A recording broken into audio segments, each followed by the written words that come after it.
14 लड़के कितने दिन में करेंगे? Listen carefully. 8 आदमी हो या फिर 10 लड़के हो, काम 174 दिन में ही करेंगे, यानी कि 8 आदमी 10 लड़कों के बराबर एफिशिएंसी के हैं। 8 आदमियों की एफिशिएंसी 10 लड़कों के बराबर है। मैंने मान लिया कि एक आदमी की एफिशिएंसी m है, एक लड़के की एफिशिएंसी b है। तो मुझे पता चल गया मेरे दोस्तों, एक आदमी और एक लड़के की एफिशिएंसी का रेशियो आ गया 10/8, यानी कि 5/4 ये आ गया मेरे दोस्तों। एक आदमी और एक लड़के की एफिशिएंसी का रेशियो 5/4 आ गया। समझ में आ गया? आप बोलोगे हाँ जी सर। अब मुझे निकालना है टोटल वर्क। बुड्ढे हो गए, तुमको ये तक नहीं पता चला टोटल वर्क कैसे निकालते हैं। किसी भी केस का इस्तेमाल करके एफिशिएंसी पता है तो टोटल वर्क कहीं से भी आ जाएगा। एक आदमी की एफिशिएंसी 5 है, 8 आदमी किसी काम को 174 दिन में करते हैं, यहां से टोटल वर्क नहीं निकाल सकते। एक आदमी की एफिशिएंसी 5 है, 8 आदमियों की कितनी होगी? 8/5। एक आदमी दिन में 5 मिनट काम करता है, 8 आदमी करेंगे 8/5। इस काम को मेरे दोस्तों कितने दिन में करते हैं? 174 दिन में टोटल वर्क आ गया। तो पहले किसका निकाला? लड़कों से भी टोटल वर्क निकाल सकते हैं, दोनों से सेम आएगा। इस टोटल वर्क को करने के लिए 12 आदमी प्लस 14 लड़कों को कितना समय लगेगा, ये सवाल है।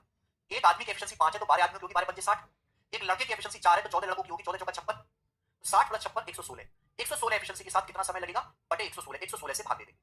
अब 29 से जाएगा, 29 का पहाड़ा याद है मुझे 6 बार, 29 का 58 से चला जाएगा, 58 से 3 बार, ये 2 बार, और 2 चौक 8, तो 4 पंजे 20 60 दिन, तो टोटल काम 60 दिन में होगा। और यही सवाल का आंसर है, ए ऑप्शन। ए ऑप्शन ये सवाल को करने का बेसिक तरीका है, इसे तुम डिले ना पढ़ो ना।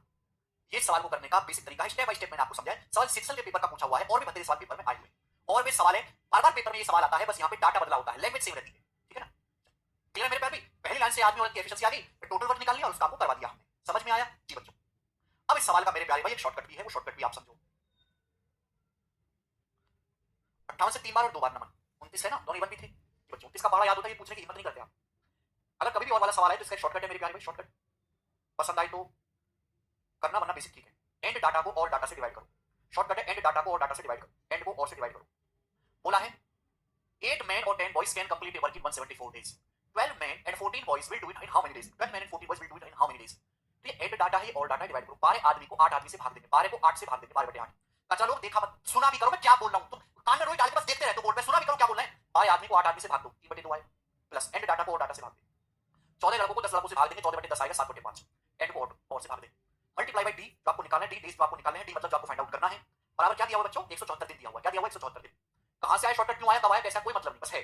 समझ में आया? आप बोलोगे हाँ सर। क्रॉस मल्टीप्लाई करेंगे, 5 दिया 15 और 7 दूनी 14, 15 प्लस 14 29, 29/10 हो जाएगा। क्या हो जाएगा बच्चों? 29/10। फिर आप बोलोगे हाँ जी सर हो जाएगा। 29 174 6 बार चला गया, डेज आगे 6 2 60। 60 सवाल का आंसर है बात सवाल ऑप्शन नंबर, ये इसका आंसर हो जाएगा। समझ में आया? आप बोलोगे हाँ जी सर बिल्कुल सही, क्लियर है।